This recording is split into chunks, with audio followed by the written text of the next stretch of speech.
Yo les trailers, sous la pluie je me retrouve pour ce quickie numéro 10. J'ai mes notes parce que là je change de décor, je quitte mon canapé.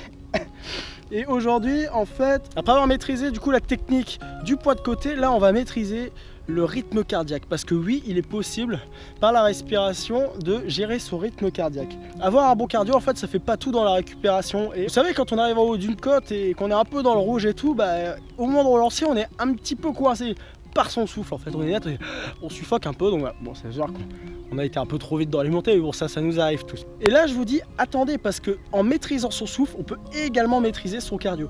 Et là on va parler du coup de ce qu'on appelle la cohérence cardiaque.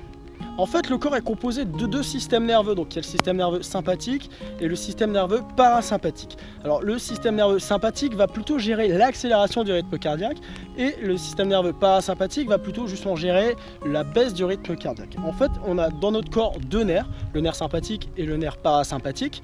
Le nerf sympathique, du coup, va activer l'augmentation du rythme cardiaque et aussi la dilatation des vaisseaux sanguins, et le nerf parasympathique va du coup avoir ce fonctionnement inverse. Bon, après on a aussi le nerf de Hering et le nerf de Sion, mais ça je vous laisse faire vos recherches personnelles parce que ça creuse, voilà, c'est pas le sujet typiquement aujourd'hui. Et de là se détache le fait qu'il existe un lien en fait entre la respiration et la fréquence cardiaque.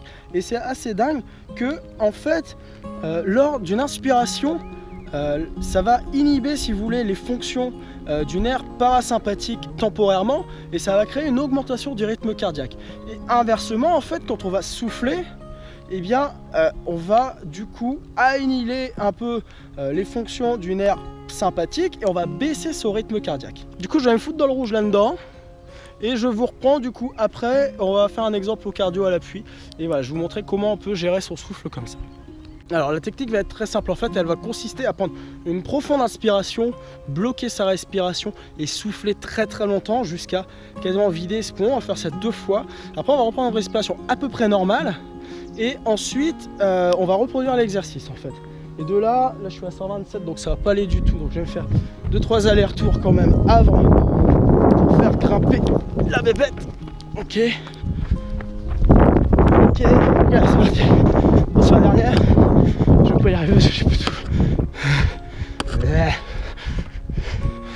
Hop.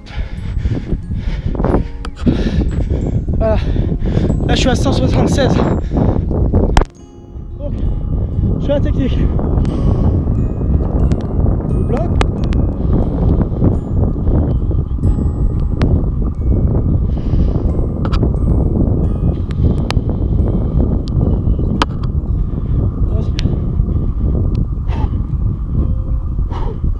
On reprend.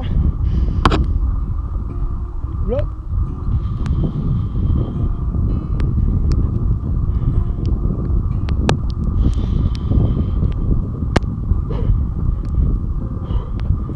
Et là, je suis à 153.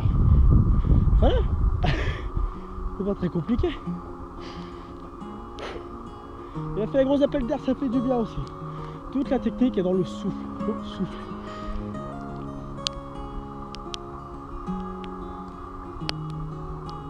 Voilà, 140.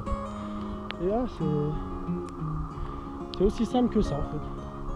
Voilà pour ce petit quickie numéro 10 et j'espère que vous me voyez à peu près.